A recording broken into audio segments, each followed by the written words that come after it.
안녕하세요, 준 아저씨입니다. 예, 오늘 준 아저씨와 함께 뭘 알아볼 것인가? 예,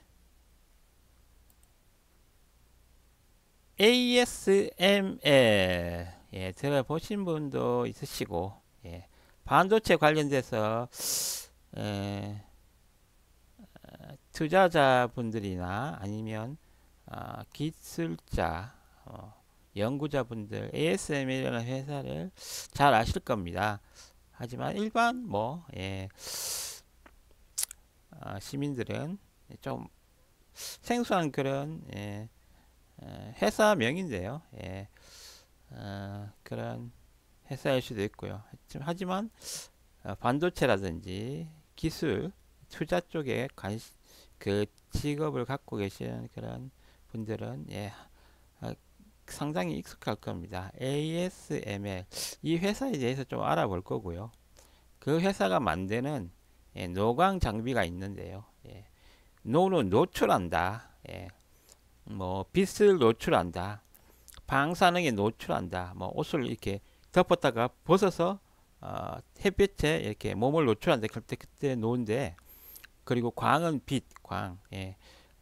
사실은 아주 에너지가 높은 플라즈마 레이저 그런 걸 이용해서 그 반도체 재료인 웨이퍼, 실리콘 웨이퍼에다가 아주 촘촘한 회로를 그리는 그런 핵심 장비를 만드는 그런 ASML인데요. 이 ASML에 대해서도 알아보고 노광 장비의 원리도 좀 알아보는 그런 시간을 갖도록 하겠습니다. 어떻게 보면 현재 가장 핫하고 그리고 가장 현재의 에, 기술, 반도체 기술을 가늠할 수 있는 그런 장비를 오늘 한번 알아보도록 하겠습니다. 만약에 예, 생소하신 분들은 전 아저씨와 함께 한번 조금 그 깊숙하게 왜 이 ASML이라는 회사가 뜨게 됐는지 그리고 이 첨단 기술이 어떻게 이용되어지고 어떻게 또 국제 정세적으로 미국이 이 ASML의 노광 장비를 그 수출기를 틀어쥐면서 미국과 중국의 그런 기술 격차를 유지하는 그런 상황을 조금 더 이해해보는 그런 시간을 갖도록 하겠습니다. 제가 ASML 노광 장비, ASML 노광 장비 검색을 한번 해봤습니다. 여기는 AI 쪽에서 리뷰를 보내줬는데요.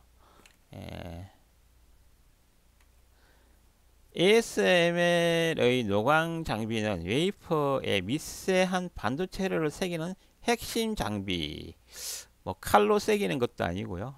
정확하게 말해서는 레이저, 에너지가 아주 높은 레이저로 플라즈마의 뭐 에너지 변화 상태에서 발생하는 아주 레이저, 일정한 파장의 그런 빛 강한 에너지를 가진 레이저로 새기는 그런 노광 장비겠죠. 특히 극자외선 EUV를 이용한 고성능 장비는 전 세계 ASML에 유일하게 독점적으로 생산하며 최첨단 반도체 생산이 가능합니다. 아주 극자외선, 아주 자외선, 빨주노초 파나보 보라색 바깥에 있는 뭐 이런 그런 그 아주 파장이 짧은 그런 자외선 중에서도 극자외선을 이용해서 아주 7나노 이하의 여기 계속 읽어볼까요? 최첨단 반도체 생산을 가능하게 한다. 아주 어쨌든 날카로운 그 레이저로 아주 첨단 반도체를 생산하는 그런 그런 ASML입니다. ASML의 EUV 노광 장비는 3억 5천만 달러 달하며 한 대라는 의미겠죠. 5,100억 원. 삼성이 이런 거 뭐 한 뭐 10대 갖고 있을까요? 뭐 그런 TSMC 같은 경우에도 뭐 훨씬 더 많이 또 있을 수 있겠죠. TSMC 같은 경우에는 파운드리 실제로 생산 쪽에 반도체 설계보다는 생산 쪽에 더 많이 투자하고 거기에 역량을 집중하는 회사이기 때문에 TSMC 같은 경우에는 훨씬 더 삼성보다는 또 이 ASML EUV 노광 장비를 더 많이 갖고 있을 수도 있겠죠. 달하며 가격이 한국 돈으로 5,100억 원에 달하며 7나노 이하의 초미세 공정이 필수적입니다. 요즘 7나노는 뭐 CPU나 반도체 그 메모리 만들 때 아주 이제 보편화됐죠. 근데 요즘에 2나노 뭐 이런 공정하기 위해서 더 또 세밀한 그런 EUV 노광 장비가 필요하겠죠. 노광 장비의 역할 어떻게 보면 지금 이 부분은 개요라고 보시면 되겠네요. ASML 노광 장비의 역할 반도체 회로 형성 빛을 이용해 레이저를 이용해 웨이프 위에 회로 패턴을 형성하는 포토 공정 광학을 이용한 공정이라는 거죠. 그냥 일반 자연광은 그렇게 뭐 에너지가 안 높잖아요. 그렇지만 극자외선 이런 걸 이용하면 그리고 아주 레이저 같은 그런 빛의 그런 에너지를 이용하면 이런 웨이퍼 상의 그런 실리콘 웨이퍼 상의 빛을 이용해서 깎아낼 수 있는 빛을 이용하니까 그 강광지 같은 그런 레지스터, 포토 레지스터 같은 강광지가 있겠죠. 그 강광지에다가 그림을 새겨 넣을 수 있는 그 정도의 에너지를 이용하는 그런 반도체 회로 생성 방식입니다. 이렇게 아주 미세한 그런 공정이기 때문에 이런 빛이 나가는 그런 방향도 레이저이기 때문에 직진성이 있겠죠. 그리고 그 아주 작게 그 틈을 빛이 나가는 틈을 아주 작게 조정해서 그 붓 같은 그림을 그릴 때 붓이죠. 아주 그림을 그린다고 그러면 붓에 해당되는 그런 붓의 폭을 아주 작게 만들어서 아주 미세하게 성능을 향상시킬 수 있는 그런 ASML 노광 장비의 역할이 또 있습니다. 첨단 공정 구현, 초미세 공정을 극자외선을 이용한 EUV 초미세 공정을 가능하게 했다고 합니다. 아주 반도체가 점점 더 집적도를 높아가기 위해서는 이런 반도체 회로를 만들 때도 아주 세밀하게 초미세 공정으로 가져가줘야 된다는 거죠. 핵심 기술 및 특징, 극자외선 기술. ASML은 레이저를 이용해 플라즈마를 생성하며 13.5 나노미터 파장의 극자외선 빛을 만들어내는 LPP 레이저 프로듀스드 플라즈마 방식을 사용합니다. 레이저 프로듀스드 플라즈마 이 플라즈마 상태에서 그 레이저를 생성되어지는 그런 방식이라는 거죠. 뭔가 아주 그 플라즈마라는 이런 그 상태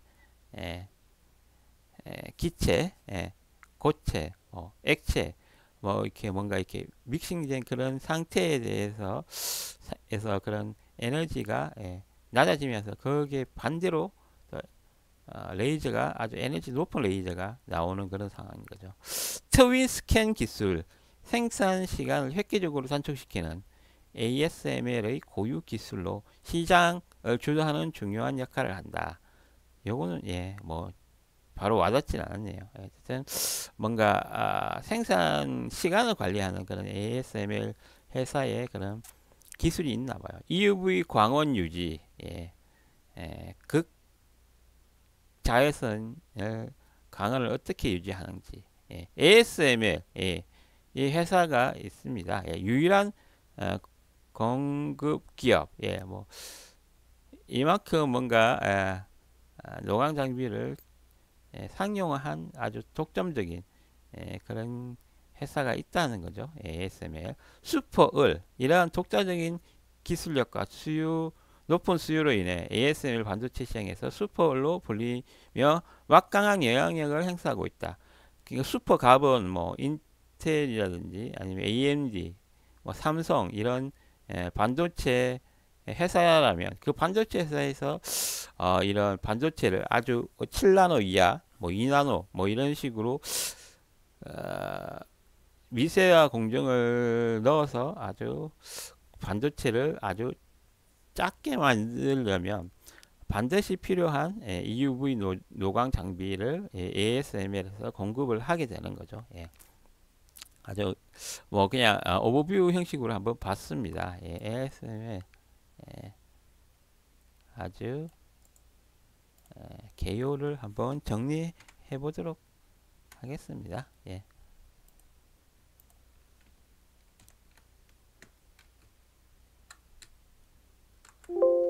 노광 장비 ASML의 EUV 극자외선을 이용한다는 거죠. 36 폰트를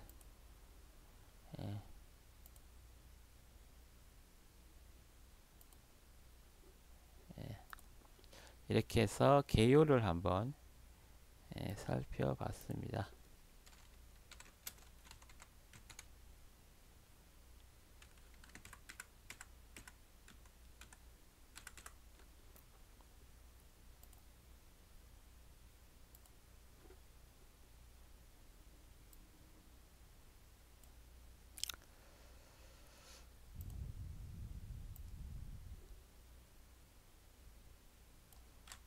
개요 한번 다시 볼까요? ASML의 노광 장비는 웨이퍼에 미세한 반도체 회로를 새기는 핵심 장비로 특히 극자외선 EUV를 이용한 고성능 장비는 전 세계에서 ASML이 유일하게 독점적으로 생산하며 최첨단 반도체 생산을 가능하게 합니다. ASML의 EUV 노광 장비는 3억 5천만 달러 요즘 워낙 뭐 몇백억 달러 뭐 이렇게 오르락 뭐 회제되기 때문에 뭐 3억 5천만 달러 별로 안 많은 것 같은데 그 기계 하나가 이런 뭐 CNC 기계는 아니고 이런 레이저 노광 장비 하나가 이렇게 5,100억 원의 그런 고가의 장비라는 거죠. 달하는 달하고 그리고 7나노 이하의 초미세 공정에 필수적입니다. 이렇게 개요를 한번 정리해 봤습니다. 그러면 조금 더 디테일하게 한번 들어가 보도록 하겠습니다. ASML 준 아저씨와 함께 하는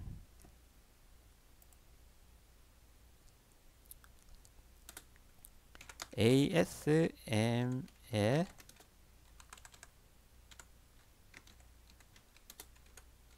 노광 장비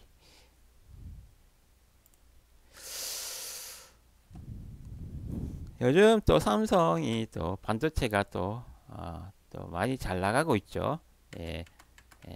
또 어떻게 보면 제가 봤을 때는 반도체가 잘 나가는 이유가 뭔가 또 AI 붐을 타서 또 그런 것도 있고 또 이제 뭐 메모리도 이제 요즘 예전에서 8기가에서 16기가로 업그레이드 했는데 지금 거의 16기가에서 32기가, 64기가 쪽으로 또 업그레이드 하는 그런 타이밍이 된 거죠. 그래서 삼성이 상당히 또 반도체 쪽에 또 매출을 많이 올리고 있습니다. 그리고 엔비디아 쪽에 또 그런 GPU 쪽에 또 많이 또 HBM 그런 것들이 많이 들어가서 그런 반도체가 조금 또 상승장입니다. 예. 근데 어떻게 보면 이 노광 장비 쪽은 예, 상당히 또 이나노 그런 반도체를 만들기 위해서 상당히 공정이 미세화되어 가고 있는데요. 엄청나게 또 기술적으로도 많이 도전을 받는 분야입니다. 어, 반도체를 미세하게 만들기 위해서 그 반도체의 회로를 그리는 그런 장비가 엄청나게 미세해지고 더 공정이 예, 예, 그 미세해진 만큼 안정적으로 또 수율이 나오려면 이 ASML 노광 장비가 그 기능을 잘 발휘를 해야겠죠. 근데 어떻게 보면 지금 거의 상황은 뭔가 어느 정도 엄청나게 그 미세 공정이 한계에 다다른 상황에서 또 얼마나 더 또 새로운 또 도전을 받고 있는지 그런 부분도 한번 살펴보도록 하겠습니다. 예, 노광 장비 여기서 어디를 또 한번 가볼 거냐? ASML이라는 회사에 대해서 좀 알아보도록 하겠습니다. 예. ASML 위키백과 쪽으로 들어왔는데요. ASML 홀딩 MV 그냥 ASML이라고 하겠습니다. 반도체를 제조하는 광학 노광 빛을 이용한 익스포저 그런 공정 장치를 만드는 네덜란드 네덜란드 유럽의 또 몇 안 되는 그런 이런 반도체 장비 회사인데요. 다국적 기업으로서 전 세계의 노광 장비를 제공하고 있죠. 근데 미국이 중국의 이런 기술 견제를 하기 위해서 좀 또 여러 가지 방법으로 힘을 또 쓰고 있는 그런 미국이 이제 이 ASML 이 회사에 입김을 좀 불어넣는 거죠. 그래서 중국은 이런 최첨단 이런 노광 장비 같은 걸 바로 쓸 수는 없죠. 조금 한 단계 좀 떨어지는 정밀도가 떨어지는 그런 그런 장비는 가능하지만 2나노 이런 걸 구현하는 그런 노광 장비를 쓸 수가 없게 된 상황이죠. 중국에서는. 하지만 중국도 나름 또 자체 또 그런 장비들을 자체 제작하는 그런 방향으로 많이 좀 굴기를 하고 있는 중이죠. 하지만 그 격차는 있습니다. 하지만 중국의 그런 또 분투가 있는 거죠. 네덜란드 다국적 기업입니다. 개요 아까 전에 개요를 했었죠. ASM에서 생산하는 광학 노광 포토 리소그래피 공정 장비는 직접 회로의 패턴을 그릴 때 사용한다. 웨이프 위에다가 패턴 그 반도체 그 설계 회사에서 이런 반도체를 설계하면 그걸 웨이퍼에다가 패턴을 또 그려야 되겠죠. 웨이퍼에다 그 반도체를 작동할 수 있는 그런 패턴을 그리기 때문에 패턴은 광학적 이미징을 통해 감각 물질이 코팅된 실리콘 웨이프 위에 만들어진다. 이 패턴이 또 들어가게 되면 상당히 또 AI가 적용될 수 있는 그런 상황이 될 수 있죠. 이런 다양한 그런 기술적인 도전이 계속 ASML에서는 이루어질 겁니다. 미세한 그런 공정도 하면서 그리고 그 미세한 공정을 또 구현하기 위해서 다양한 기술들이 소프트웨어적, 하드웨어적 기술들이 많이 적용이 되겠죠. 이러한 절차는 싱글 웨이퍼 위에 수십 번 되풀이된다. 한 번만 딱 비춰서 찌직 해서 끝나는 게 아니고 한 번 하고 뭐 또 뭐 감각 물질을 새로 바르고 또 한 번 하고 또 바르고 또 한 번 하고 이런 식으로 적층식으로 계속 수십 번 되풀이 된다는 거겠죠. 그, 예. 감각 물질을 바르고 그리고 거기에다가 또 노광을 그 레이저로 노출시키고 거기에서 또 뭐 화학적으로 또 에칭 화학적으로서 이렇게 또 처리를 하고 이런 식으로 다양한 그런 회로를 만들기 위한 그런 단계를 거치는 거겠죠. 2010년 집계 좀 오래됐네요. ASML 반도체 리소그래피 공정 장치 점유율은 ASML이 반도체 리소그래피 공정 장치 점유율은 67%에 달한다. 상당히 과점하고 있는 거죠. 나머지 33%는 다른 또 회사도 있겠죠. 캐논, 니콘들이 있으나 기술 차이가 있다. 특히 기술적인 난점이 많은 EUV 노광 장비 개발 성공으로 최고의 반도체 제조 장치 업체로 꼽히던 어플라이트 머티리얼즈의 시가총액을 추월하였다. 반도체 장비에서 뭐 1등을 또 추월하게 된 그런 상황이 됐는가 보네요. ASM의 EUV 노광 장비 네덜란드 회사이면서 이런 또 반도체 노광 장비를 아주 그리고 또 EUV 울트라 바이올릿 극자외선을 이용한 노광 장비를 또 개발함으로써 상용함으로써 ASM이라는 회사는 현재 가장 핫한 가장 상위의 그런 기술을 보유한 광학 노광 장비 그런 회사가 되었죠. ASM의 역사 쭉쭉쭉 있습니다. 간단하게 한번 살펴볼까요? ASM은 네덜란드 필립스에서 분사된 반도체 제조 장비 기업 ASMI의 합작 회사로서 1984년 설립되었다. 상당히 반도체 붐이 일어날 그 시기에 초기에 설립이 되었네요. 뭐 삼성전자 초기라고도 말할 수 있겠네요. 88년에 독립하였으나 필립스 일부 지분을 계속 보유하였다. 필립스라는 회사가 있었기 때문에 또 이렇게 ASML이 나올 수 있었네요.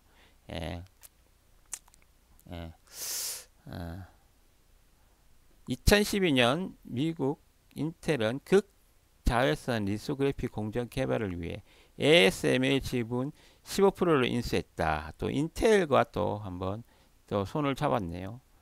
그러면서 이 극자외선 EUV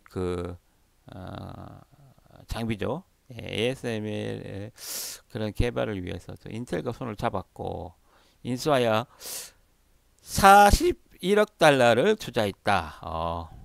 아주 많은 돈을 투자했네요. 그리고 중국의 TSMC 대만이죠. 대만 TSMC 대한민국 삼성전자도 또 지분을 투자를 했습니다. ASML은 2017년 한 해 동안 12대의 EUV 장비를 출하하였습니다. 2017년 12대니까 그 뒤로는 좀 더 많이 또 출하를 했겠죠. 한 대 한 대 만드는 게 어떻게 보면 거의 뭐 우리나라로 치면 배 유조선 한 대를 만드는 정도의 그런 공정이 들어가겠죠.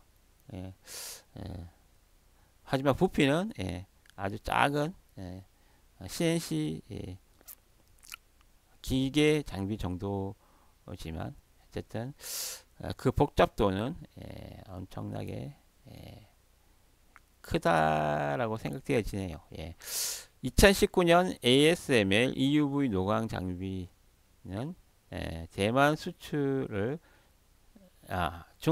여기 대만이 아니고 중국이네요. 중국 수출을 미국이 고급 기술 유출 방지 이유로 막고 있는 상황입니다. 2019년 이후로는 그렇다는 거죠.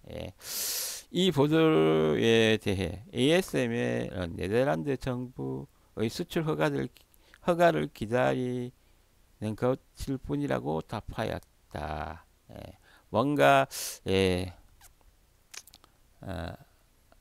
ASML의 인텔의 그런 지분도 있고 또 미국은 또 여러 가지 방법으로 또 이런 수출을 막을 수 있는 그런 방법이 있는 거죠. 예, 다양한 뭐 투자 방식이라든지 또는 예, 예, 아니면 지분 예, 그런 투자 방식이라든지 또는 미국의 수출 제재 뭐 이런 방식으로 예, 네덜란드 회사인 ASML 이런 회사에도 이렇게 영향을 미치고 있는 거죠. 예, 음,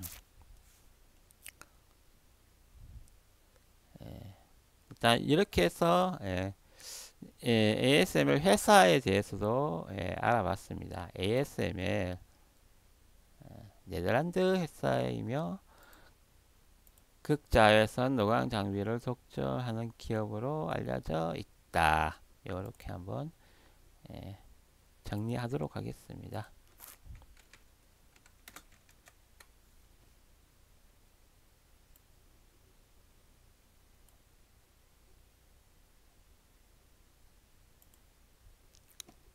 어, 어.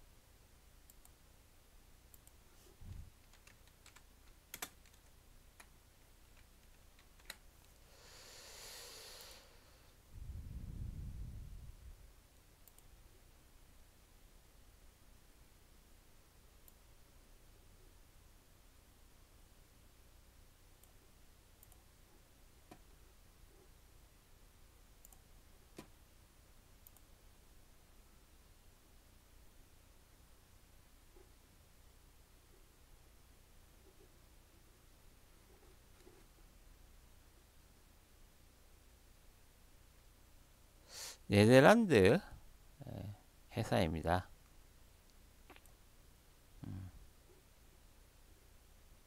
그리고 극자외선 EUV 노광 장비를 독점하는 기업으로 알려져 있습니다. ASML 필립스의 그런 어떻게 보면 그런 영향도 있고 인텔, 삼성, TSMC 그런 회사들과 엮여져 있습니다. 그리고 미국의 그런 전국 제재의 대상 기업이고요. 필립스,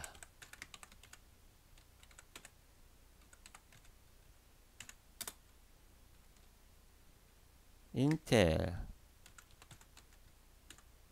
AMD도 있겠죠.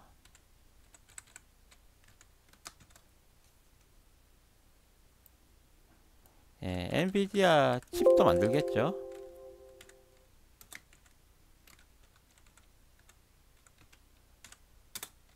삼성, TSMC 이런 게 있고 미국의 대중국 수출 제재 품목 수출 제재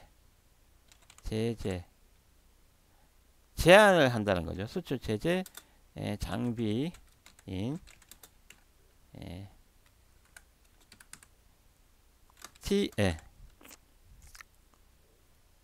ASML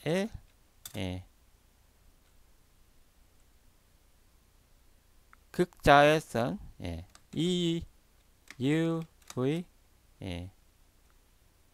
노광 장비입니다.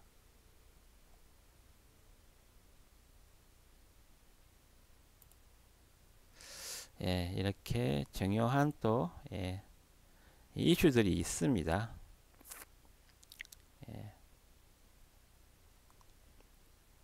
그러면 노광 장비에 대해서 좀 원리 노광 장비가 어떻게 또 어떤 기술이 또 들어가 있는지 한번 노광 장비에 대한 리뷰 한번 보도록 하겠습니다. 뭐 여기 보면 이렇게 웨이퍼가 있는 거죠. 웨이퍼가 층층이 이렇게 쌓이는데 이런 패턴을 그리는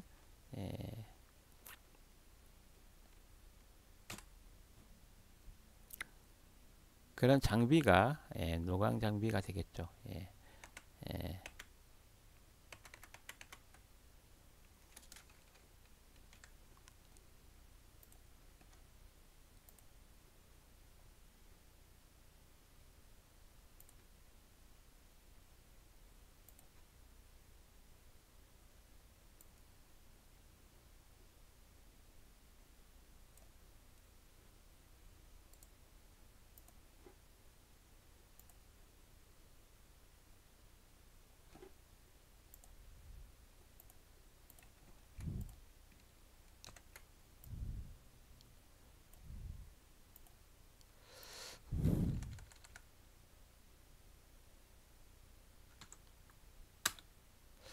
요런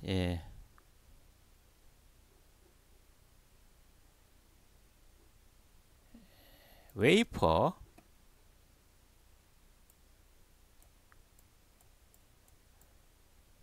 반도체 웨이퍼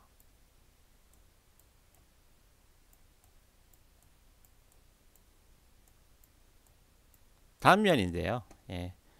이렇게 뭐 5 마이크로미터 이 정도 크기 안에 이렇게 층이 상당히 많이 있습니다. 그리고 여기 이렇게 패턴들이 있는데요. 이런 걸 어떻게 뭐 레코드판 찍어내듯이 물리적으로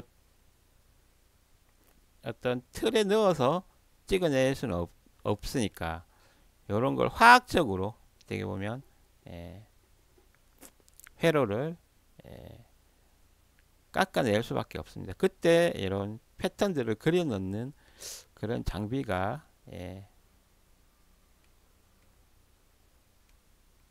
ASMN이 아니고 ASML이죠. 그 ASML의 EUV 노광 장비입니다.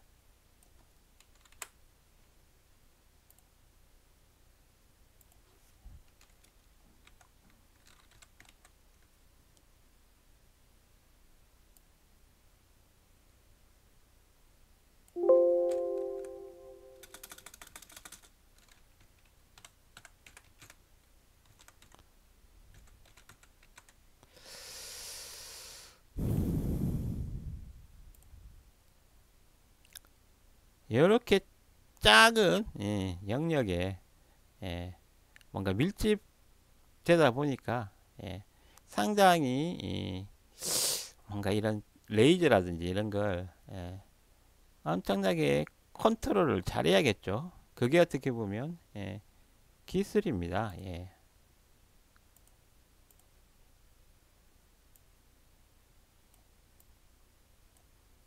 반도체 웨이퍼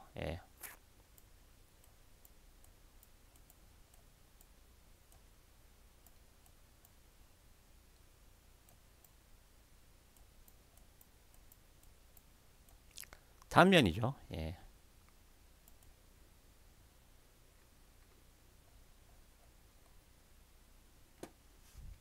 계속 진행해 보도록 하겠습니다. 14나노 메모리 반도체 양산을 시작했습니다. 꽤 오래된 문서네요. 지금 삼성은 2나노 그 공정을 상용화하기 위해서 지금 엄청나게 노력하고 있는 상황인데요. 14나노면 거의 2019년도 정도 되지 않을까요?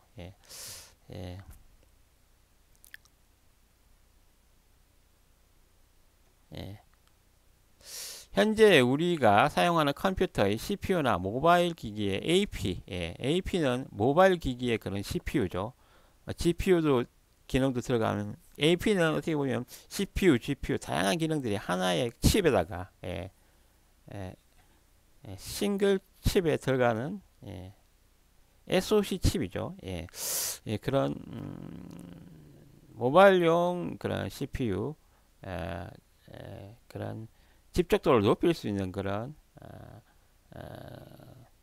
반도체 제작에 꼭 필수적인 그런 예, 그런 장비인 거죠. 예, 예, 뭐 지금 2나노, 3나노 뭐 이렇게 더 낮아졌죠. 예, 예, 이렇듯이 여러 기업이 반도체의 선폭, 리소그래피죠. 이 그 폭이죠, 폭. 어, 트랜지스터와 트랜지스터 간의 그런 폭 차이를 줄이는데 현안이 되어 있습니다. 뭐 평면에서 3차원 형식으로 바꾸고 3차원 형식에서 게이트 올라운드 뭐 이런 식으로 해서 예, 또 층을 여러 개 쌓으면서 집적도를 점점 높이고 있는 중이죠. 예.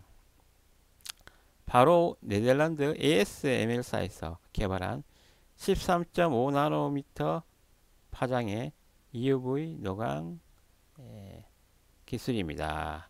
예, 꽤 오래된 기술이죠. 이것도 보니까 예, 이게 언제 원산인지를 봐야 되겠네요.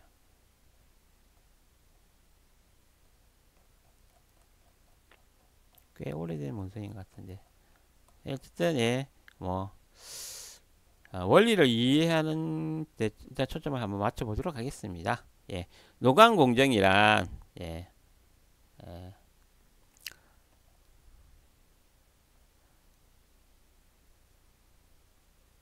노광 공정은 웨이프 위에 원하는 반도체를 제작하기 위해 회로 패턴을 그려 넣는 공정입니다. 이때 패턴을 그려 넣는 데 사용하는 빛을 사용하기 때문에 포토 공정이라고 합니다. 예, 빛인데 정확하게 말해서는 레이저, 플라즈마 레이저죠. 예, 여기 그림도 익숙해져야 될 것 같은데요.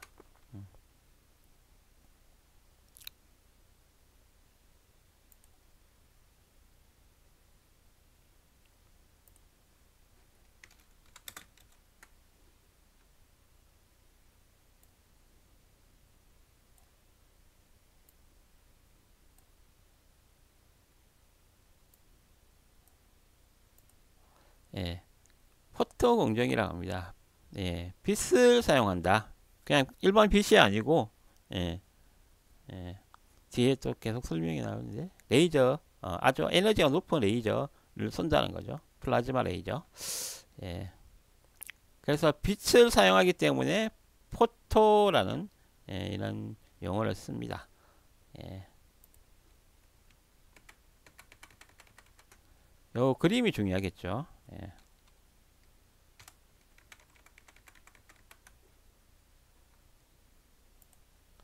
예.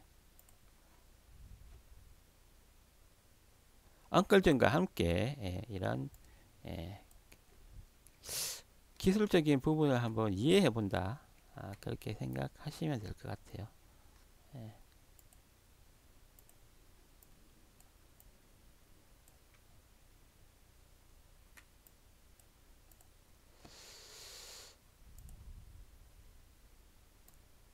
노출한다. 예. 예. 빛에 그 노출한다는 그런 의미죠. 그래서 익스포저라는 그런 예, 단어를 써서 예,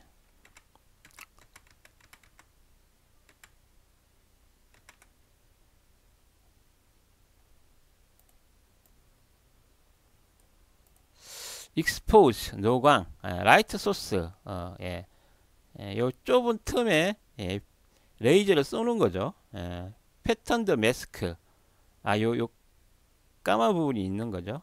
까만 부분 레이저 한번 전체적으로 빵 쏠수있는데 이미 그 스텐실 매스크 패턴이 새겨진 그런 마스크 같은 그런 게 이렇게 있다는 거죠. 그래서 빛을 레이저를 쏘게 되면 그 틈을 통해서 빛이 내려오면서 여기 레지스트 빛을 감지하는 그런 레지스트겠죠. 층이 있는 거죠. 이렇게 그리고 이게 노출된 그런 지역은 이렇게 그 레이저의 에너지를 받아서 어떻게 보면 깎이게 되는 거죠. 깎이게 되고, 예. 그리고 이걸 현상을 하게 되면, 현상을 하는 거는 예, 어떻게 보면 그 레이저를 받은 부분은 이렇게 보면 그 감각 물질, 그게 날아가게 되는 거죠. 여기 레지스터, 포토 레지스터 요 부분이 예, 현상을 하게 되면 화학적인 처리를 하겠죠. 그러면 날아가게 되고 다시 또 음, etch and resist strip, 요 뭔가 이게 화학적으로 이렇게 반응을 일으켜서 예, 또 한번 에칭이라는 그런 처리 과정을 거치게 되면 한 층이 더 또 깎이게 되는 거겠죠. 그러면 요런 실제로 요런 회로들이 그려지게 되는 거죠. 웨이퍼 상에서. 이걸 칼로 깎을 수는 없고 이런 화학적인 그런 처리, 엣치, 현상, 보통 우리 그 사진관에서 이렇게 현상액에다 담그잖아요. 이런 그 이렇게 패턴의 레이저를 통해 찍은 이런 필름 같은 걸 현상액에 담그면 이렇게 그림이 드러나잖아요. 그런 것처럼 사진관에서 하듯이 그런 화학적 처리를 하게 되면 이렇게 현상이 되고 현상을 다시 화학적으로 좀 더 에칭을 통해서 깎게 되면 이런 남을 건 남고 실리콘 부분 남을 건 남고 또 깎일 건 깎이면서 이런 패턴이 웨이퍼상에 최종 패턴이 생기게 되는 거죠. 예, 세 가지 단계를 잘 기억하면 되겠네요. 처음에 이런 라이트 소스,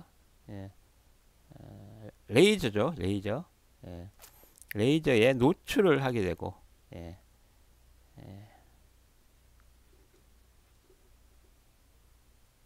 익스포즈 과정을 거치게 되고, 그리고 현상을 하게 되고, 감각 물질이 유지되어 있는 부분과 레이저의 에너지를 받아서 감각 물질이 날아간 부분, 어떤 화학적인 처리에서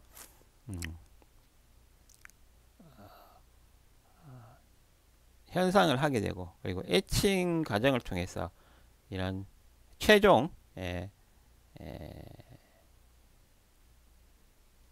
회로들이 웨이퍼 상에서 만들어지게 되는 거죠. 이런 걸 계속 어떻게 보면 한 번만 하는 게 아니고 한 번만 하는 게 아니고 여러 번, n번 반복 하게 되는 거죠.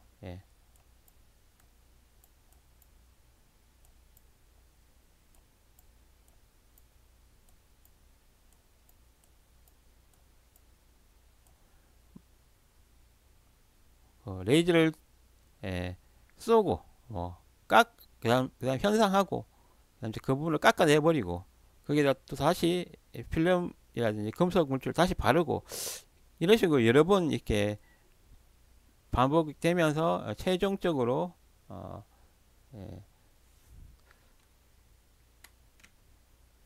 반도체의 완성본이 만들어지게 되는 거죠. 요런 요 부분이 좀 핵심이겠네요. 그러면 레이저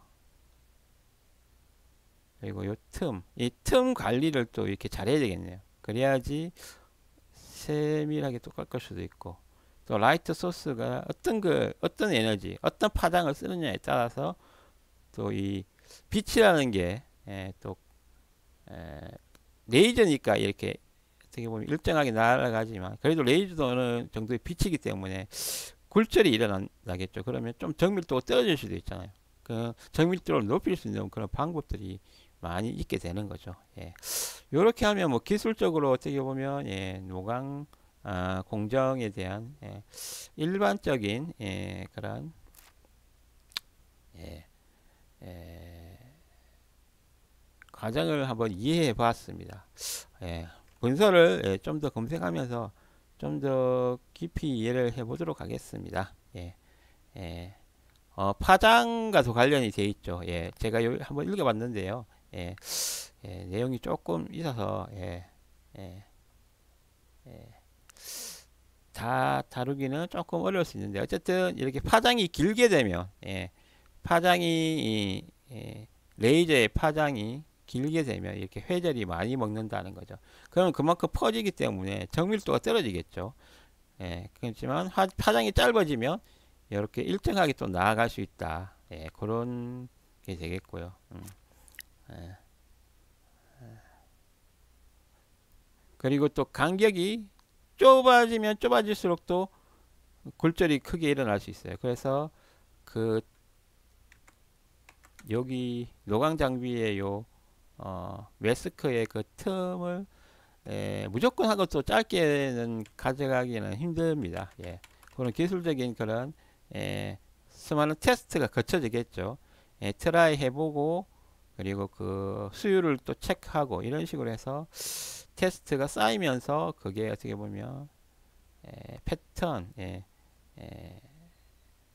최고의 그런 그 마스크의 패턴 얼마만큼의 그 정밀도를 유지할 것인가 그리고 어떤 또 파장의 그런 레이저를 생성할 것인가 그런 걸 정해질 수가 있는 거죠. 예.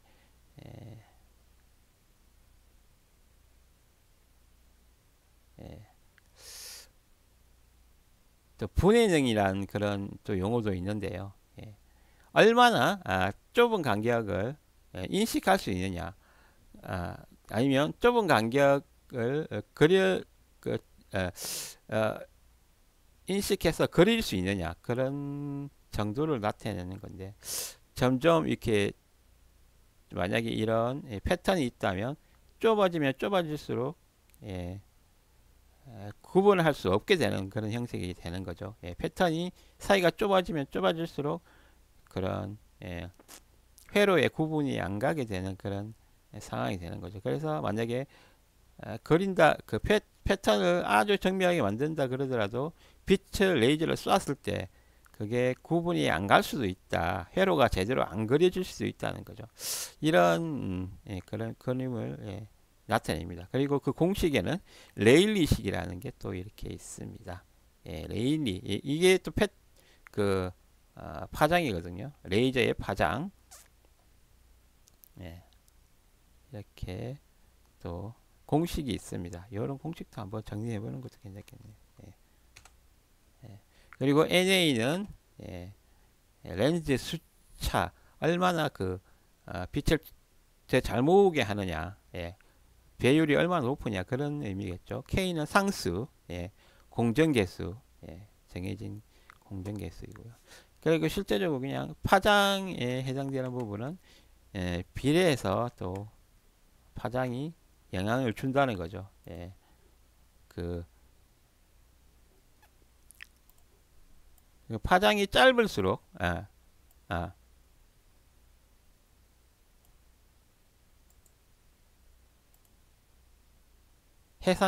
해상력이 좋아진다는 거죠. 예, 파장이 짧을수록 이거 레일리식인데요.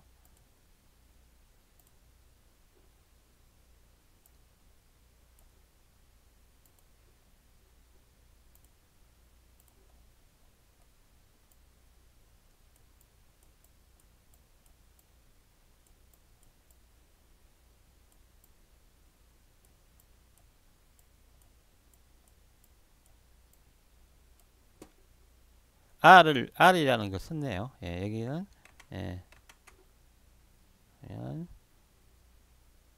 해상력, 해상력.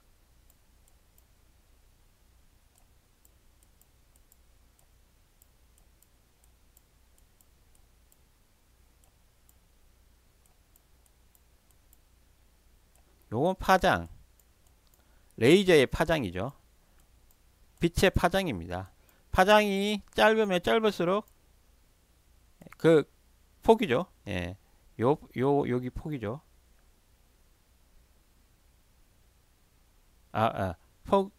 폭하고는 또 좀 다른 거고, 이 파장, 예, 이 라이트 소스의 파장인 거죠. 예, 레이저, 예, 그 레이저 소스의 파장이 짧으면 짧을수록 해상력이 높아진다. 예, 예, 그런 식입니다. 예, 그게 요런 파장이 어, 짧으면 짧을수록 이 굴절이 더 회절이 덜 일어나기 때문에 예, 정밀도가 높아지는 거죠. 요 그림을 보면 또 알 수 있습니다. 예. 그리고 요건 노광 장비의 파장의 변화. 계속 이렇게 1985년도부터 10년도 꽤 오래된 데이터인데 EUV 13.5 나노미터는 파장이 이렇게 점점 짧아지는 방향으로 가게 돼 있죠. 예. 예. 점점 파장이 짧아지면서 반도체 소형화의 장점을 가지게 됐죠. 예. 근데 이 데이터는 지금 상당히 오래된 데이터이기 때문에 지금 현재 EUV 13.5 나노면 중국도 충분히 구현할 수 있는 자체 기계를 만들 수 있는 그런 수준이 됐을 겁니다. 예. 예.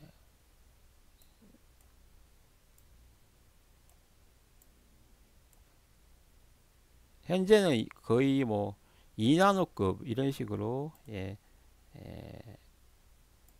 그런 반도체 정밀도를 가져갈 수 있는 그런 장비, EUV 광학 장비가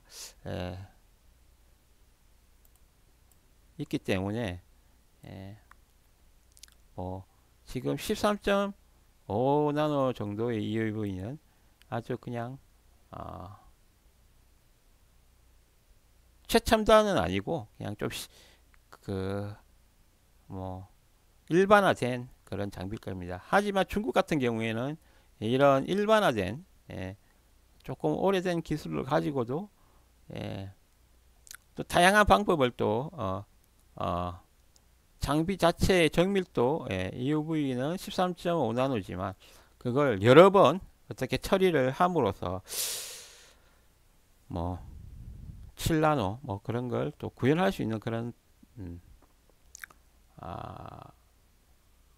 그런 시도를 많이 하는 걸로 알고 있습니다. 예. 그러니까 이 EUV 장비가 13.5 나노라고 해서 13.5 나노의 그런 그림만 그릴 수 있는 건 아니거든요. 왜냐하면 생각해 보면 만약에 패턴을 이 마스크 있잖아요. 여기 마스크잖아요. 여기 패턴드 마스크를 어떻게 보면 한 번에 딱 정확하게 찍으려면 되게 높은 그런 정밀도를 가지는 EUV 장비가 필요하겠지만 여러 개 마스크를 공정을 여러 번 돌려버리면 마스크 그린 데다가 또 그릴 수 있기 때문에 좀 더 많은 공정을 거치면서 좀 낮은 EUV라도 또 그 아주 정밀도가 높은 그런 공정을 또 구현할 수가 있거든요. 그런 식으로 중국은 어떻게 보면 낮은 그 EUV 장비를 가지고 좀 높은 리소그래피 그런 그 반도체를 만들려고 여러 가지 공정상 연구 굴기를 좀 하고 있다는 그런 이야기를 들었습니다. 그래서 보면 중국은 미국의 그런 대중 압박, 기술적으로 압박하는 그런 것 때문에 나름 또 그 한계에 의해서 EUV EUV 옛날 기술로 가지고도 뭔가 최대한 정밀한 그런 반도체를 만들려고 노력하고 있고요. 그 대표적인 예가 딥시크잖아요. 예, 딥시크 아주 GPU 아주 그 엔비디아에서 나오는 좀 약화된 그런 GPU를 가지고도 그런 딥시크 어, GPT 3.5 정도 수준의 음, 그런 학습 모델도 만들고 예, AI 학습 모델도 만들고 그렇게 할 수 있었던 게 어떻게 보면 그런 상황적으로 다 맞아 떨어지게 되는 거죠. 예, 예, 예,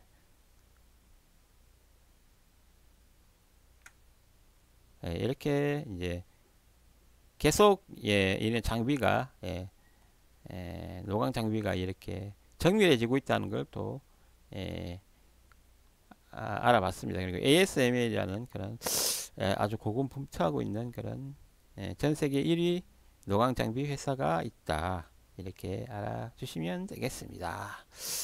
예. ASML사의 EUV 노광 장비는 CO2 레이저를 이용해 주석 SN 방울을 명중시켜 평평한 원판 모양을 만든 후 다시 한번 맞춰서 플라즈마 상태로 만듭니다. 이후 말한 원리로 플라즈마에서 방출되는 EUV 노광 공정에 사용하게 되는 거죠. 예. 이런 화학적인 이런 그리고 그런 과정을 통해서 아주 정밀하게 화학 수준 그러니까 그 분자 수준의 그런 디테일을 가져갈 수가 있는 거죠. 예. 예. 예, 요걸 좀 알아봐야 되겠네요. 예. ASML의 요건 장면은 LPP, 레이저 프로듀스 플라즈마, 레이저인데 플라즈마에서 만들어진 방식으로 광원을 어, 얻습니다. 예. 예. 플라즈마가 뭔가 또 궁금하실 분도 계실 거예요. 플라즈마가 어떻게 보면 예, 한쪽 읽어볼게요. 바로 레이저를 통해 플라즈마를 생성해 EUV를 얻는 기술입니다. 예. 제가 설명했던 부분이죠. 예. 레이저를 통해 레이저를 통해 플라즈마가 만들어지는 거예요. 예. 플라즈마에서 레이저가 만들어지는 거 아닌가? 플라즈마는 높은 에너지를 받아 이온화된 가스 덩어리다.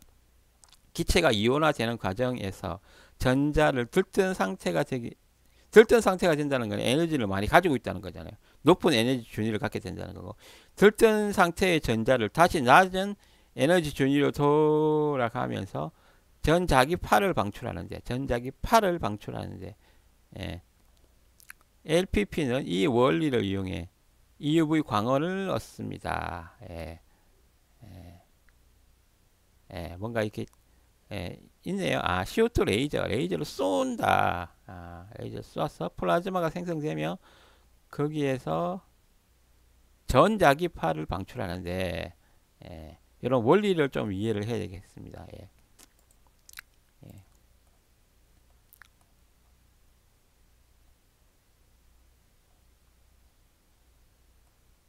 한번 정리를 해보도록 하겠습니다. 예. 원리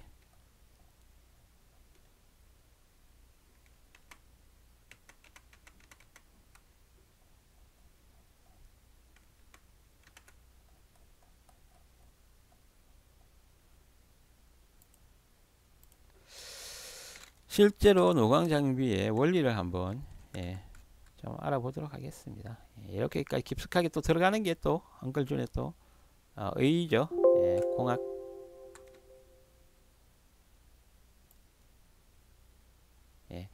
반도체를 만드는 데는 여러 가지 단계가 필요합니다. 그렇기 때문에 반도체를 만들기 위해서 전자공학과 다양한 또 이런 장비들을 위해서는 기계공학, 그리고 화공, 그런 다양한 기술들이 필요합니다.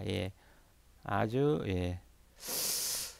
반도체로 많은 그런 기술 분야의 그런 공학자들이 필요하게 됐고요. 또 이 공학을 낳기 위해서 또 그런 또 사이언티스트 연구하는 또 과학자들이 또 기초과학자들이 또 필요하게 되는 거죠. 물리, 화학 이런 어, 어, 연구자들이 또 필요하게 되는 거죠. 상당히 이 반도체를 만들므로써 이런 기초 과학 분야와 또 그런 공학 분야에 엄청나게 또 발전에 기여할 수 있는 서로 더 업계와 반도체 업계와 이런 공학, 과학 이런 연구, 개발 그런 업, 연구 개발자들과의 그런 또 어떻게 보면 공생 관계가 또 이루어지게 되는 거죠. ASML의 노광 장비는 LPP, 레이저 프로듀스 플라즈마, 레이저를 가지고 레이저 프로듀스, 레이저를 가지고 뭔가 생성된 플라즈마라는 의미죠. 플라즈마는 레이저를 딱 때리면서 그 여기서는 그림에서 보면 주석이라는 뭔가 금속이 나오는데요. 예. 예. SN 주석이죠. 예.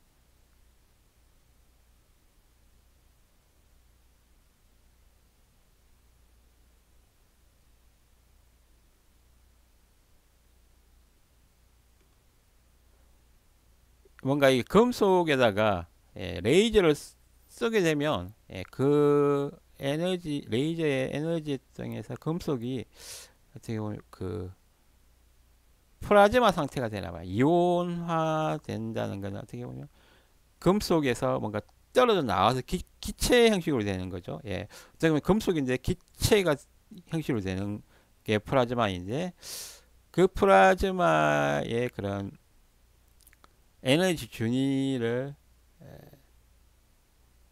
에너지 준위가 높은 상태가 되는데 그게 다시 낮은 상태가 되면서 전자기 파를 방출하게 되는 거죠. 이 전자기 파에 의해서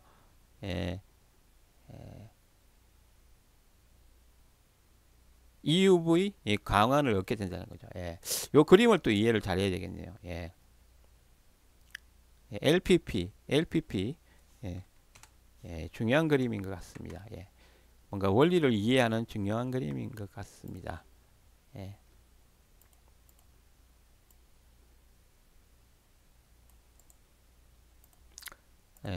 엉클존이 한번 이해할 수 있는 대로 한번 이해해 보도록 하겠습니다. 어떻게 보면 정말 반도체 원리 제조 원리를 이해하려면 이런 광학 그리고 화학 그리고 화공과죠.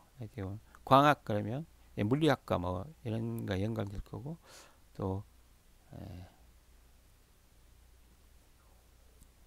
그리고 이런 재료 뭐 관련된 것도 관련되어 있을 거고 이런 레이저를 쏘는 장비 장치 같은 걸 만들어야 되는 그런 상황도 될 거고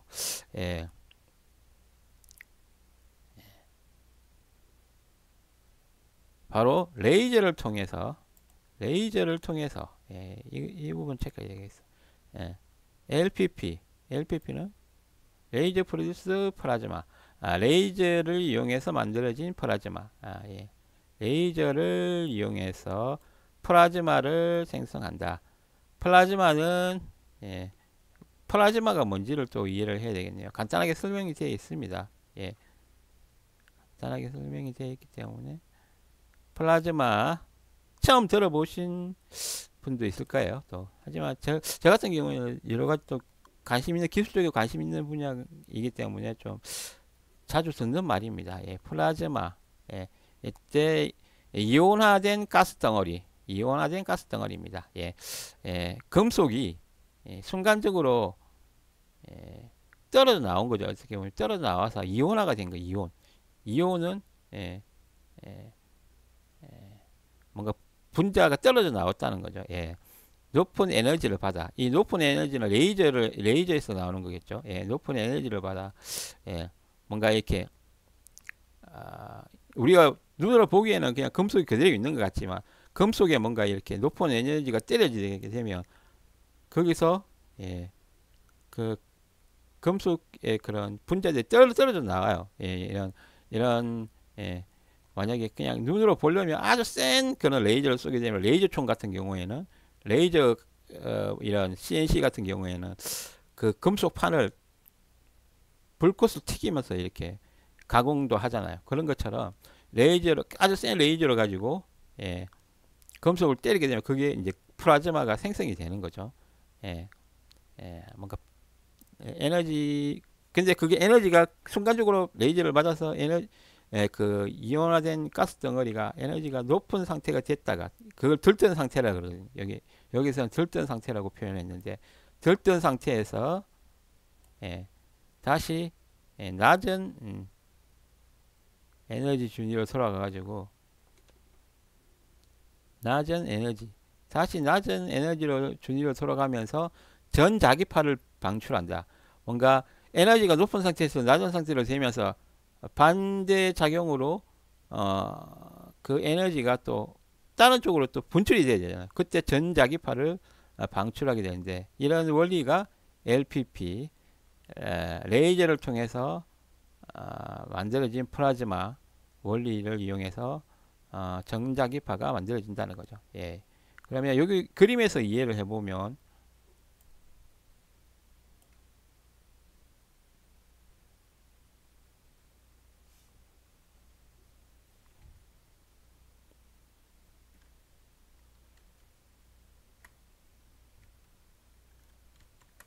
그림에서 이해를 한번 해볼게요.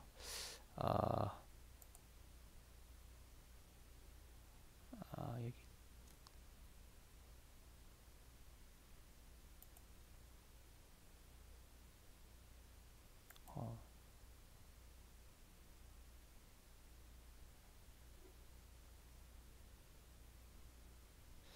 어, 예, 예, 자, 되돌리는 게 있지.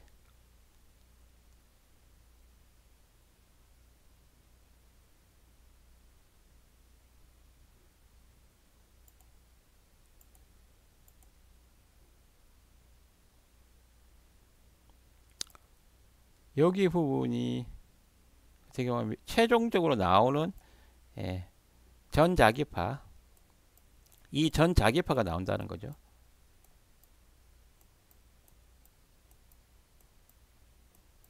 이 전자기파가 최종적으로 나오게 되면 여기 아래 부분에 이런 웨이퍼가 있겠죠. 웨이퍼에 새겨지게 되는 거겠죠.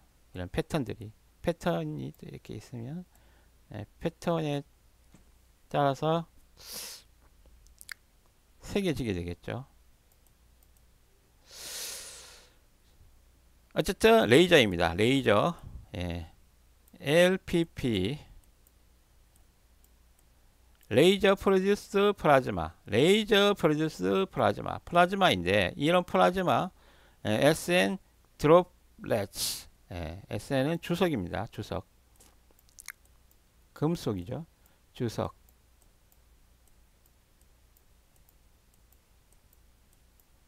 여기 땅 맞게 되면 이런 플라즈마가 생성이 됩니다.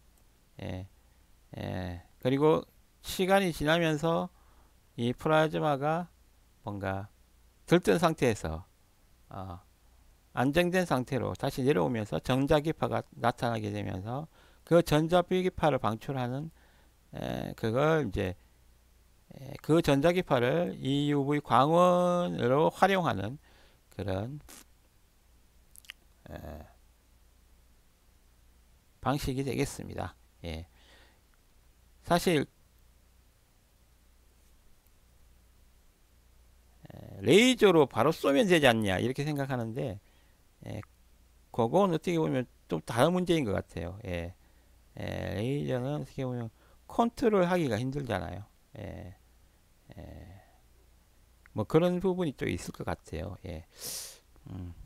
뭔가 레이저는 처음에 이런 금속 주석에 부딪혀서 뭔가 플라즈마가 만들어지고 이 플라즈마 이온화된 가스 덩어리를 가지고 뭔가 전자기파를 이용해서 어떻게 보면 그 빛을 이용해서 뭔가 빛의 형식의 우리가 그 용접을 하게 되면 빛도 같이 나오잖아요. 그런 그 빛을 이용하는 거죠. 어떻게 보면 전자기파의 빛을 이용해서 예,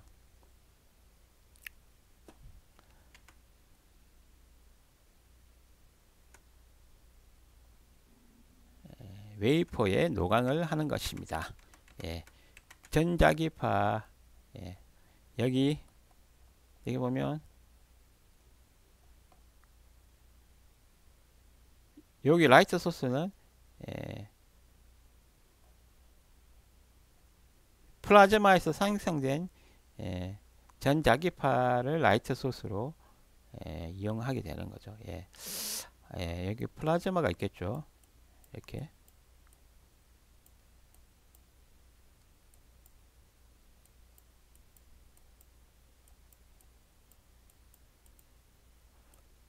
예, 플라즈마 판에 레이저를 이렇게 쏘게 되겠죠. 예.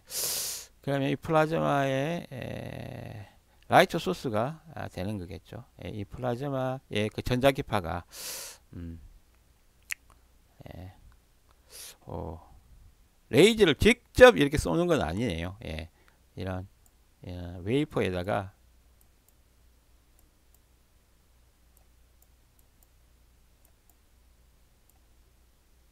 웨이퍼 PPR일까요? 예. 웨이퍼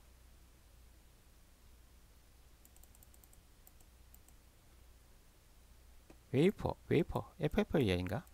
헷갈리네. 이런가? 웨이퍼 찾아볼까요? 웨이퍼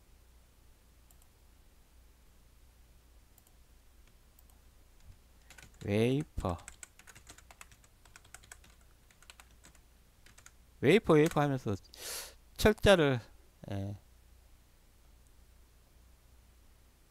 웨이퍼 FER이네요. 와플 뭐 비슷한 느낌도 있고 예.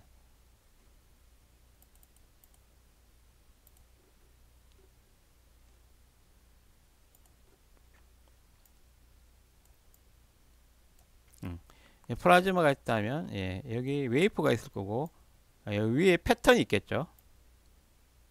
패턴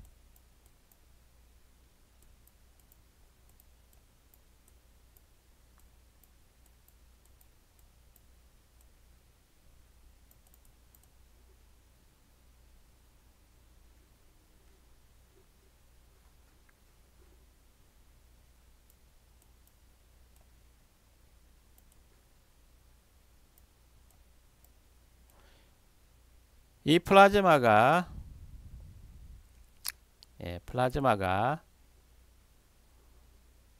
에너지 준위를 떨어뜨리면서 높은 에너지 준위에서 낮은 에너지로 떨어뜨리면서 그때 발생하는 전자기파에 의해서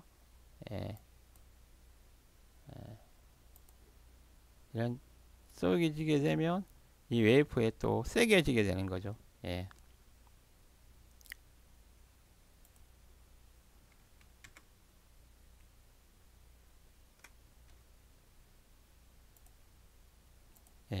이렇게 해서 실제적으로 어떻게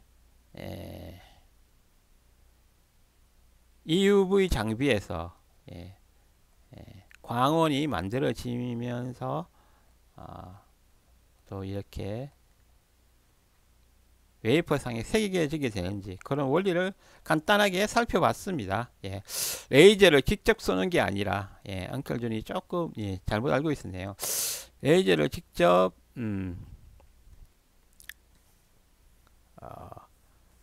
웨이퍼상에 쏘는 게 아니라 레이저는 어떻게 보면 주석 플라즈마를 만들기 위한 그런 에너지원을 공급해주는 그런 레이저였네요. 그래서 공급해주면서 플라즈마가 생기고 플라즈마가 높은 에너지 단계에서 낮은 에너지 준위로 떨어지면서 거기서 나오는 전자파에 의해서 빛이 나오면 그 빛을 가지고 어떻게 보면 사진에서 현상하듯 사진을 찍듯이 웨이퍼상에 패턴을 찍어주는 그런 단계를 거치게 되네요. 그걸 또 이렇게 그림으로 나타냈네요. 예. 그래서 여러 개 또 반사 경위에서 웨이프 쪽으로 가게 됩니다. 예. 이런 거는 어떻게 보면 직접 쏘는 거와 또 이렇게 반사경을 하면서 또 뭔가 또 일루미네이터, 프로젝터 옵티컬, 웨이퍼 스테이지, 웨이퍼까지 가는데 리티클 스테이지,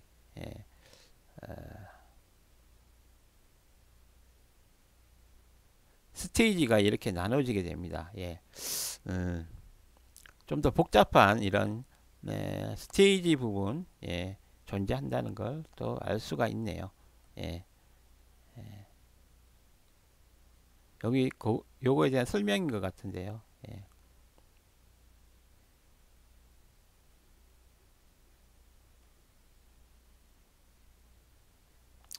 그럼 요 그림을 한번 볼까요? 요 그림만 한번 정리해 보도록 하겠습니다.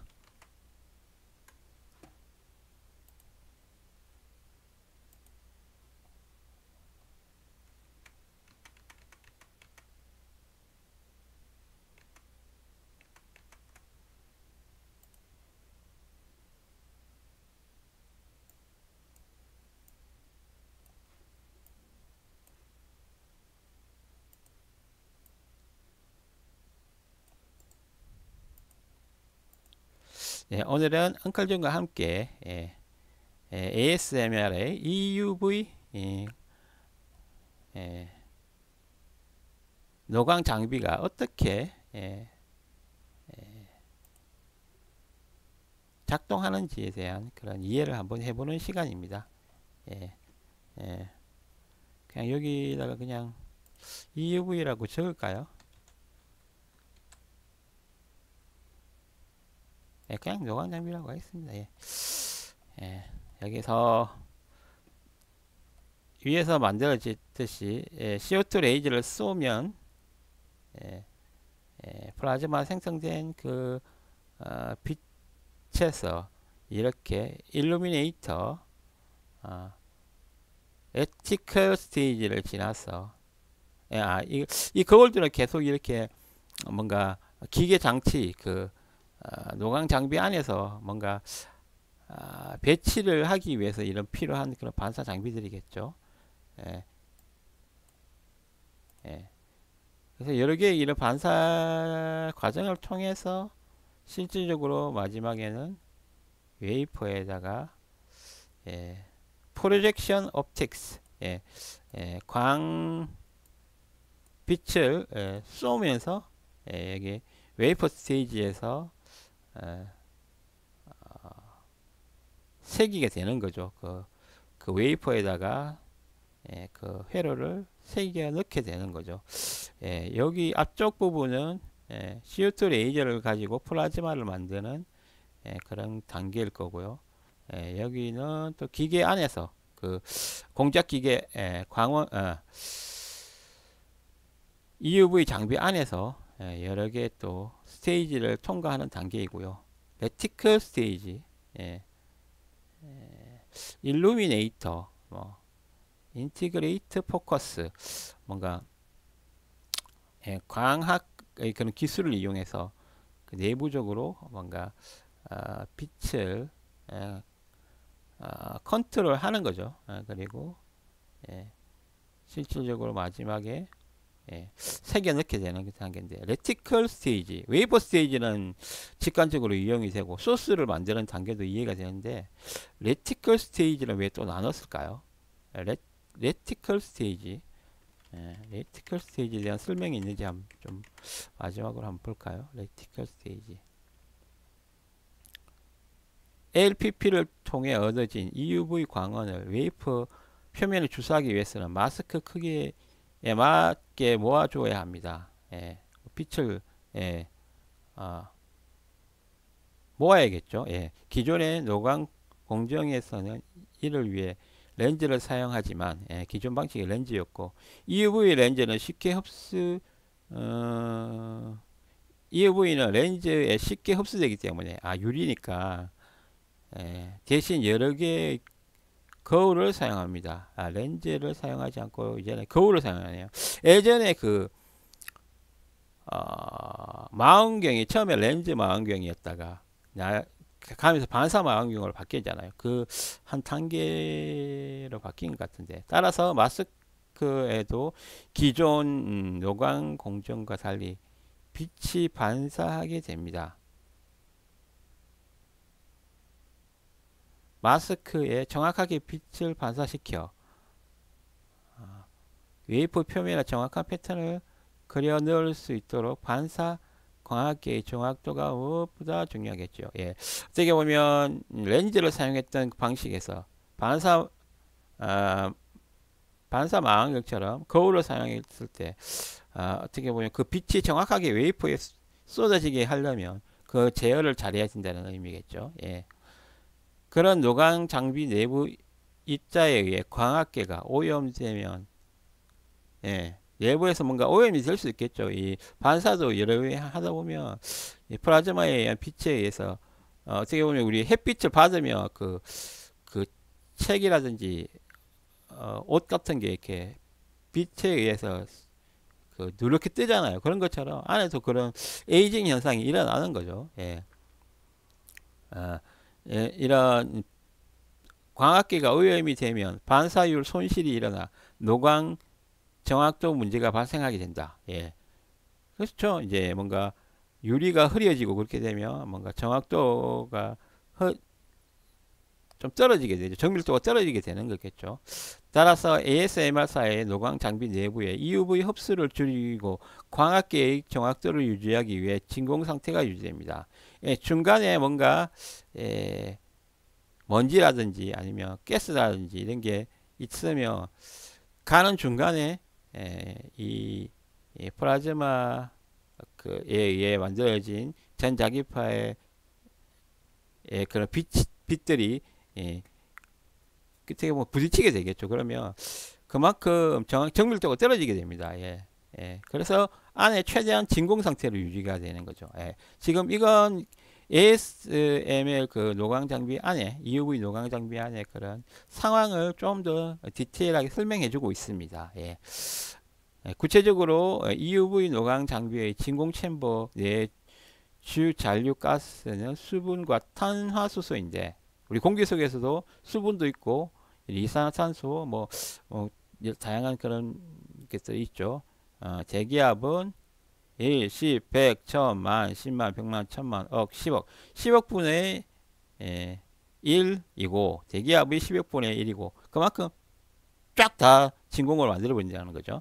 탄소, 수소 내부 압력은 대기압의 이건 10억 분의 1보다 또 100배 더 낮은 대기압이네요. 이렇게 유지를 한다고 합니다. 이 덕분에 반사 광학계의 반사 손실률은 7에서 10년 동안 1% 미만이 유지될 수 있게 된다. 어느 정도 1%까지는 괜찮은가 보죠. 그래서 이렇게 안에 진공 상태도 유지해주고, 그러려면 챔버가 있어야 되고 이 압력을 또 유지해줘야 되는 그런 기계적인 그런 장비들이 다 들어가야 되겠네요. 정말 뭐 5천억 해도 될 만할 정도로 그런 엄청난 그런 전자기기 화학 전자기계 화학 뭐 이런 다양한 그런 물리적인 그런 기술들이 어떻게 보면 이 EUV 이 장비 안에 집적이 되어 있는 거죠. 이걸 가능하게 한 회사가 네덜란드 회사인 ASML입니다. 이처럼 ASML사는 반사율 손실률을 현저히 낮추어 EUV 장비의 상용화가 가능하게 했습니다. 상당히 그런 어려운 그런 상용화를 이루어낸 ASML입니다. 이렇게 해서 ASML의 EUV 장비에 대한 그런 구현 원리도 한번 살펴봤습니다. 예. 에티컬 스테이지에 대한 이해는 좀 안 했지만 어쨌든 반사 과정에 있는 이런 과정으로 이해가 됩니다. 예, 그림상으로 봤을 때 여기 소스를 라이트 소스 전자기파 광이 만들어지면 이런 반사 유리를 통해서 웨이퍼에 정확하게 쏘아질 수 있게 해주는 요 반사 과정이 있는 거죠. 이게 레티클 스테이지로 이해를 할 수 있겠네요. 예. 마지막으로 세상에서 가장 작은 그림 반도체. 1965년 인텔의 공동 설립자 고든 무어는 24년마다 반도체 24년이 아니죠. 24개월마다 반도체 직접 회로의 성능이 2배로 증가한다는 무어 법칙을 제안했습니다. 처음에 CPU 개발했을 때는 이 원리가 적용이 됐죠. 인텔이라든지 초기 XT나 AT 안에 들어가는 286, 80286, 8086인가요? 그런 초기에 그런 CPU를 만들 때는 무어의 법칙이 어느 정도 맞아 떨어졌습니다. 하지만 2010년대로 접어들면 2010년쯤 되면 그때 나왔던 게 인텔 쪽에 말하면 1세대 인텔 i 시리즈 1세대 그런 CPU가 나올 때쯤이죠. 그때 접어들면서 더욱 미세한 선폭의 반도체 제작 공법 개발의 한계에 부딪히며 무어의 법칙이 한계에 달았다는 의견이 제기되었는데요. 그래서 뭐 제가 보면 14나노인가요? 거기서 계속 24나노인가요? 정확히 하여튼 어느 정도에서 정체가 일어났죠. 무어의 법칙이 한계에 달았다는 의견이 제시됐는데요. 다행히도 EUV 노광 기술이 성장하면서 무어의 법칙은 다시 연장되었다. 어떻게 보면 24나노인가, 14나노인가 그 선에서 인텔은 계속 그 리소그래피를 유지를 했죠. 하지만 좀 더 뭔가 저전력에 좀 더 집적도를 높이는 그런 요구가 일어나면서 어떻게 보면 또 그게 맞춰서 EUV 노광 기술이 나오면서 지금 현재 2나노 이런 공정까지도 더 갱신해 나가는 그 리소그래피 정밀도 공정을 갱신해 나가는 어떻게 무어의 법칙이 연장된 그런 2010년도 상황이었고요. 현재 또 이게 또 제가 보면 계속 점점 더 또 한계치가 되었다고 지금 또 이야기를 하고 있죠. 그래서 새로운 또 어떻게 보면 패러다임 시프트가 필요한 그런 상황으로 지금 가고 있습니다.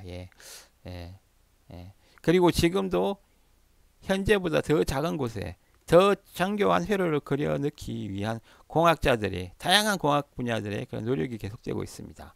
화공, 전자공, 물리학, 기계공 이런 다양한 이런 또 그걸 돌리기 위한 또 엔지니어링 상당히 많은 그런 공학자들의 노력이 계속되고 있는데요.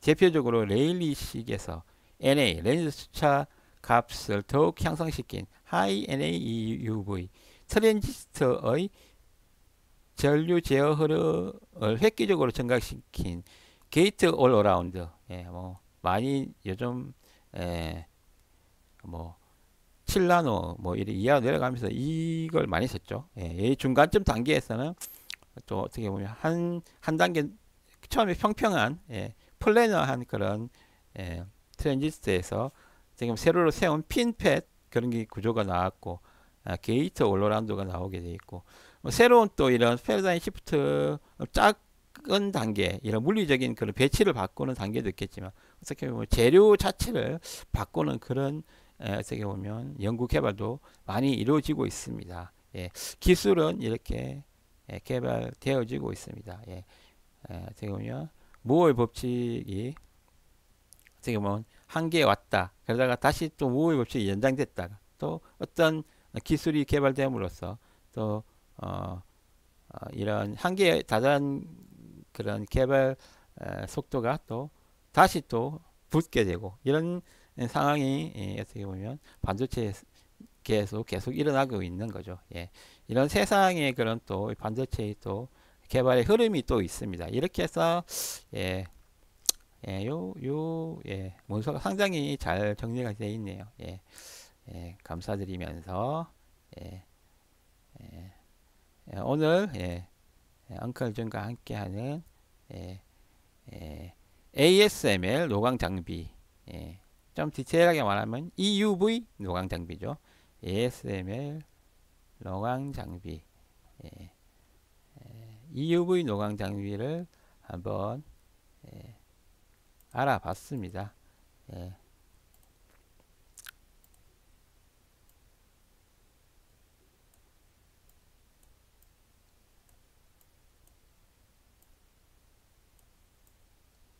예.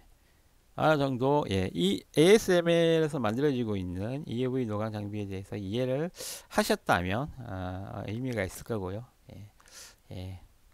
원리를 또 이렇게 들어가 보니까 반도체가 또 어떻게 만들어지는지 그런 것에 대해서도 알게 된 그런 시간이 된 것 같습니다. 다양한 이야기도 많이 나눠봤는데요. 오늘 이렇게 정리하도록 하겠습니다. 시청해 주셔서 감사합니다. 의미가 있으셨다면 엉클준스 테크앤아트TV 구독과 좋아요도 부탁드리겠습니다. 엉클준 게임TV도 놀러와서 즐겁게 또 감상해 주시면 감사하겠습니다. 엉클준이었습니다. 즐기세요.